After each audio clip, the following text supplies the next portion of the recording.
We're going to buy food.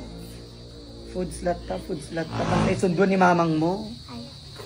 Mod, o di mapanjilugan kot ko Mod, o di mapanjilugan na pintas. Ay, napintas Ken. Susi ng bayang kinuha ko. Hindi susi ng Excited na mag-transfer. Tara, agbasa na bigat. Sayang, di magpagbasa. Excited ako. Ria, no Holy Cross ka magbasa. No bigat klasa yon. Gumnulas ka, next week to pa lang. Ay, di nag-lesson. Pagkahatid namin kay Ate Rufa, may nakita kaming kandila sa kalsada. Sabi ni Ate Rufa may namatay daw kaninang umaga lang dyan. 2 years old na bata. Nasagasaan daw siya ng jeep. Kaya please pakiingatan po natin ang mga bata na kasama natin sa bahay. So nga si kadingan ka mapanagbabike ka adayo. Ito'y na kanya mga babay kadayo. Ria, i-remind na ka ni Kuya, nga tilang pagbabay ka, mahan na ngayon bagang may katuig bike. While on our way, sobrang kulit ng magkapatid. Naisipan ko kasi silang i-treat bago pumasok si Jello bukas sa bago niyang school. Cool, we need some money for the day. How much money do you want? Ay, wrong! Okay, Dad, you choose. I want this one, of course. Thank you. Let's go! You told me that I have money. Pagdating namin sa Korean store, perfect tulog siya. Hindi ako gagastos ng malaki. Bibili lang naman ng chocolate. At buti na lang tulog tong isang to. Kasi favorite Korean store niya to. Gastos lang. Sleeper girl! Ate ko pagdating namin dun, ang daming bagong products na binibenta nila mga mare. I don't know what to choose. I don't know what to buy. Pero stick lang tayo sa chocolates na cravings natin. Ayun lang dapat. Yes, me. Chocolates. lang. Siyempre mga mare, let me explain. Since nandito na rin naman, edi bibili na lang kesa pabalik-balik pa, diba? Tulog. Kaya hindi siya nakabili ng chocolates. We're finally here. Actually, matagal ko nang gustong pumunta dito. Kasi gusto ko ma-experience yung ambience ng surroundings dito. And of course, yung mga binibenta nila. I told the kids to order everything they want. Kasi baka eto na yung last na ililibre ko sila dahil hindi naman ako milyonaryo, no? At dahil hindi ko alam kung paano basahin yung mga nasa menu, tinuturo ko na lang kung ano yung order namin. Gustong orderin ni Jello yung matcha latte kasi yun lang daw yung alam niyang basahin dun sa menu. Pero bawal siya magkape kasi may pasok siya bukas. Inasar na naman ni Ria, Diyos ko. Ate, I asked Ria na humingi ng tissue sa loob. Pagbalik niya sa table, nagtaka ako bakit 3 bottled water yung binigay niya, hindi tissue. Ayun pala. Order ng makaliwan. Uy, bigay ko to. Ibigay niyo. 3 bottled water po, iba po pala yung pinapilay. Ay, nandun ako. Okay, bigay niya. Sorry.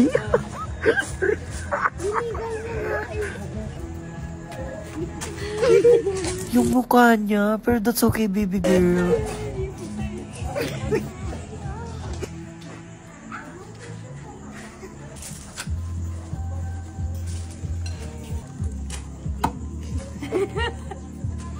My baby girl so cute. Siya yung kumukuha ng mga orders namin. Naglalaro kasi ako ML dyan mga mare. Kaya I told them na magtulong-tulong na silang kumuha sa mga orders. Good job, baby girl. Actually, pinapagalitan talaga ako ni mama dyan. Pinapauwi na niya kasi kami. Mga 9:30 PM na rin kasi dyan. Kasama namin yung mga bata. Bulog niya, no? Busog ka na? For the first time in years.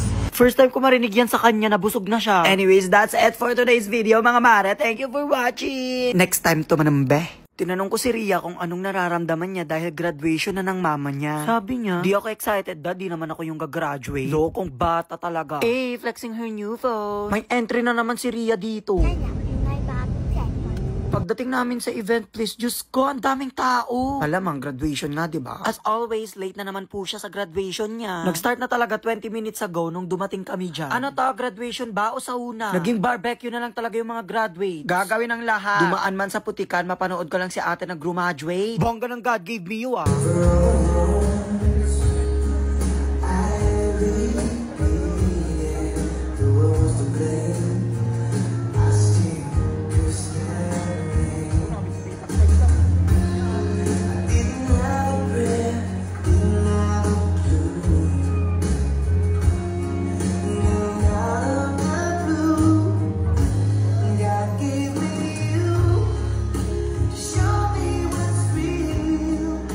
bongga ng background music, diba? Hey, Loki flexing her new phone while crying. Ay, may nakatingin. Congrats din sa'yo, te, kung sino ka man. I'm so proud of you too. Wag na umiyak, te. Inaway pala kami ni Ria. Bakit daw namin pinaiyak si ate? Ayan, sa sobrang init sa venue, naging Pamaypay Festival tuloy dito. Lahat kasi ng courses, pinagsabay-sabay nila, kaya ang daming tao. May bid, may nursing, may engineering, may architecture, may HM. Criminology talaga pinakamarami, Nasa 160 yata sila. Yung course ni ate, 11 lang sila.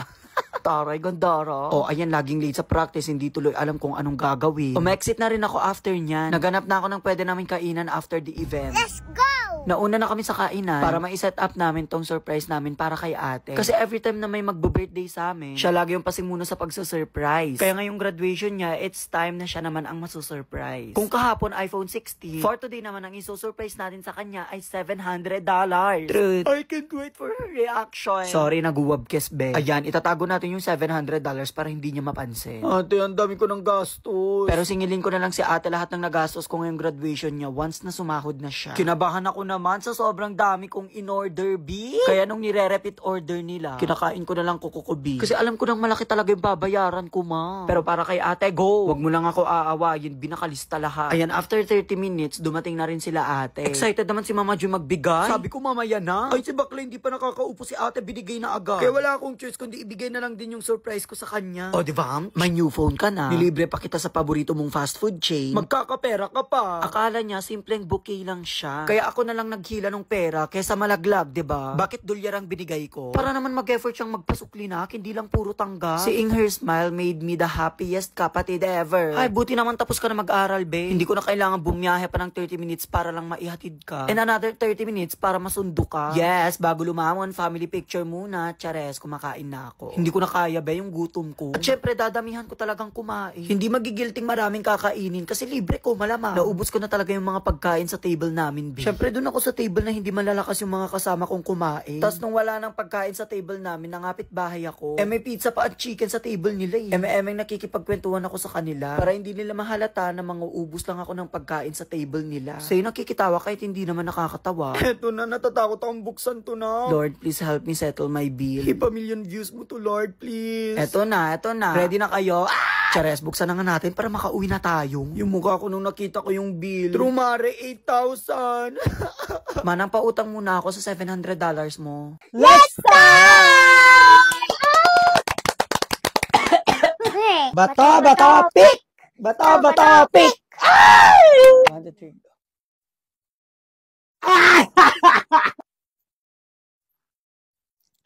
Lord, please give me 6! Okay lang at least dalawa, di ba? Isa, dalawa. Number. Ang lang. Please give me like 3. Ay! 3 nga! 3 all.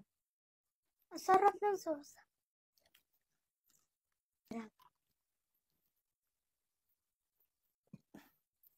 Pampang.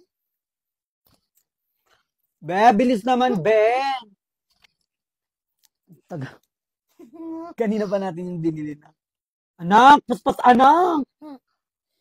Eat careful, eat careful. Tagang. Nak, bilisan mo na! Lord, please give me 6. Give me Apo! Ngayon guys, lucky day. Uy, sana. Lord, Apo, 3 manun. Do you want sauce? Bilisan mo na lang kumain dyan, Ang ka makikita. Ilan na yan?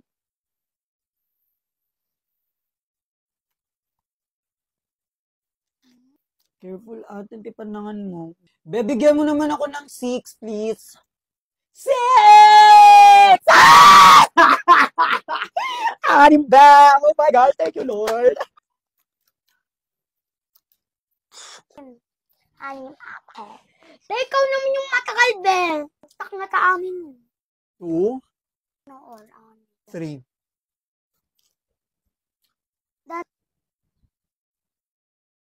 Yes! Yes! Kuya country.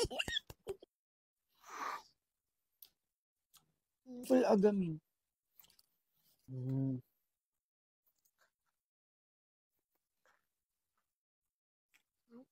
Lord, please give me anim too. Anim! Anim! Ah, di ba? Ayan. I'm guessing I'm going to get one because there's only one left.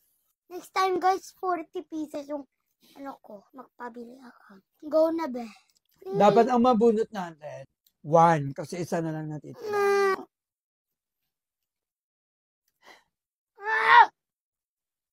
1! 1! 1! Bakit anim? Ah.